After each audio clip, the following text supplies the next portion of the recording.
ఒక రాగమెత్తి నువ్వు పద్యం పాడితే రాసి నోడి చేయి దండం పెడుతుందే హో.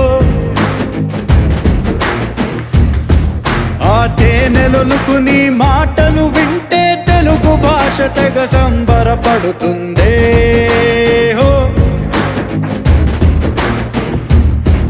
నువ్వు వెయ్యని చెయ్యని పాత్రలు కానీ మిగిలున్నాయంటే ధైర్యంగా చెప్పగలం ఆ పాత్రల కంతటి ప్రాప్తం లేదంతే. నీ బొమ్మలున్న పత్రికల్ని పుస్తకాల కట్టలేసి మురిసిపోయి హీరోలాగా పోజిస్తాం.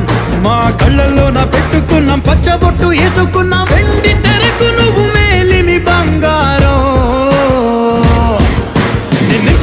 ఇంతకన్నా పొగిడితే మా దిష్టి తగిలి నీకేమైనా జరిగితే నిన్ను ఊపిరిగా చేసుకున్న